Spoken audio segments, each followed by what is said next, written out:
అందరికీ నమస్కారం అండి. మీడియా మిత్రులకి ఈరోజు ఒక రజిక ఆడపడుచుని, రజిక ముద్దు బిడ్డని అయిన నన్ను అభినందించడానికి, ఆశీర్వదించడానికి వచ్చిన ప్రతి ఒక్కరికి పేరు పేరున పాదాభివందనాలు.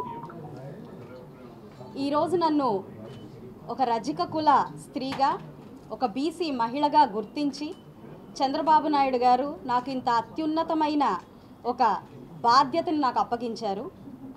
పదవి, ఈ టికెట్ని ఒక పదవిగా, ఒక గొప్ప గర్వించదగ్గ ఒక విషయంగా కాకుండా ఇది నా బాధ్యతగా, ఈ గుర్తింపు నా ఒక్కదాని గుర్తింపుగా కాకుండా ఇక్కడున్న ప్రతి ఒక్క బీసీ సోదరిమణుల గుర్తింపుగా, అందున మా రజిక కుల సోదరీమణుల గుర్తింపుగా భావిస్తూ వారి ఆత్మగౌరవాన్ని నిలబెట్టేందుకు నా వంతు కృషిగా నేను ఎప్పుడూ ముందుంటానని మీకు హామీ ఇస్తున్నాను. ఒక్క తెలుగుదేశం పార్టీకే ఇలాంటి ఒక అవకాశం ఇచ్చే గొప్ప మనసు, ధైర్యం ఉంది అని చెప్పుకోవచ్చు. నారా చంద్రబాబు నాయుడు గారు మొదటి నుంచి కూడా బీసీల పక్షపాతిగా పేరుగాంచిన వ్యక్తి. అందున మా లోకేష్ అన్న యువతని ప్రోత్సహించాలి, ఖచ్చితంగా మహిళలను ప్రోత్సహించాలి అని నాకు ఈ ఒక అవకాశాన్ని ఇచ్చారు, నా మీద ఇంతటి బాధ్యతను ఉంచారు. అయితే ఈరోజు మన రాష్ట్రం ఒక దశాబ్ద కాలం పాటు వెనక్కి వెళ్ళిపోయి పురోగతి లేకుండా అధోగతిలో ఉండడం మనం గమనిస్తున్నాం. అందున పశ్చిమ నియోజకవర్గానికి ఎంతో ఘన చరిత్ర ఉండి కూడా ఈరోజు ఎలాంటి గుర్తింపు లేకుండా ఒక అధమ స్థితిలో ఉండడం మనం చూస్తున్నాం. చాలా చిన్న చిన్న మౌలిక వసతులు కూడా సరైనగా లేక మనం చాలా బాధలు పడుతున్నాం.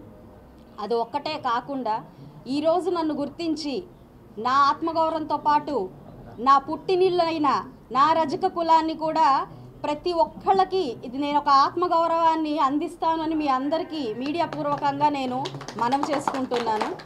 ఈరోజు మీ అందరి గొంతులు నా గొంతుగా నేను చట్టసభల్లో నుంచొని మీ సైడ్ మీ తరపున ఉండి నేను కృషి చేస్తాను అని నేను ఎప్పుడు హామీ ఇస్తున్నాను. ఏ రోజైనా మీకు ఏ పని కావాలన్నా కూడా నా దగ్గరికి మీరు డైరెక్ట్గా వచ్చి నన్ను సంప్రదించి ఇది కావాలమ్మా అని అడగండి. నేను మీ ఆడపడుచుని, మీ ఇంటి బిడ్డని. నేను ప్రతి బీసీ పట్ల చంద్రబాబు నాయుడు గారికి, తెలుగుదేశం పార్టీకి ఉన్న నిబద్ధతని మనం ఒక బీసీ డిక్లరేషన్ ఫామ్గా చూడొచ్చు.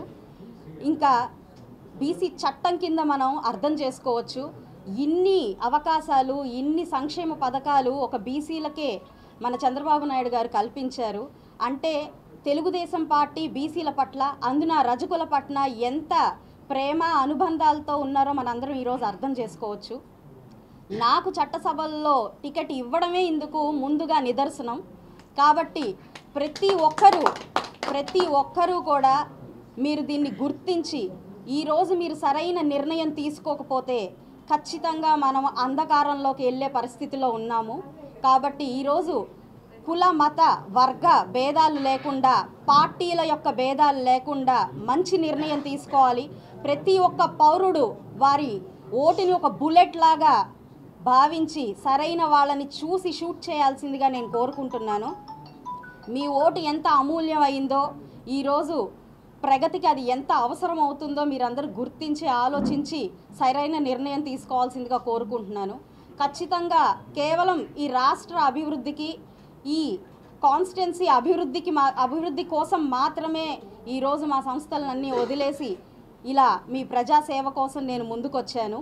కాబట్టి నన్ను మీరందరూ సహృదయంతో ఆశీర్వదించి నన్ను ముందుకు నడిపించి సైకిల్ గుర్తుకే మీరందరూ ఓటేసి మన ప్రగతికి మీరు ఒక చిన్న సమిదల్లాగా మీ వంతు కృషి, ఒక ఉడతా భక్తిలాగా మీ ఓటుని మీరు సరైన నిర్ణయం తీసుకొని సరైన వ్యక్తికి మీరు ఓటు వేసి గెలిపించాల్సిందిగా కోరుకుంటున్నాను.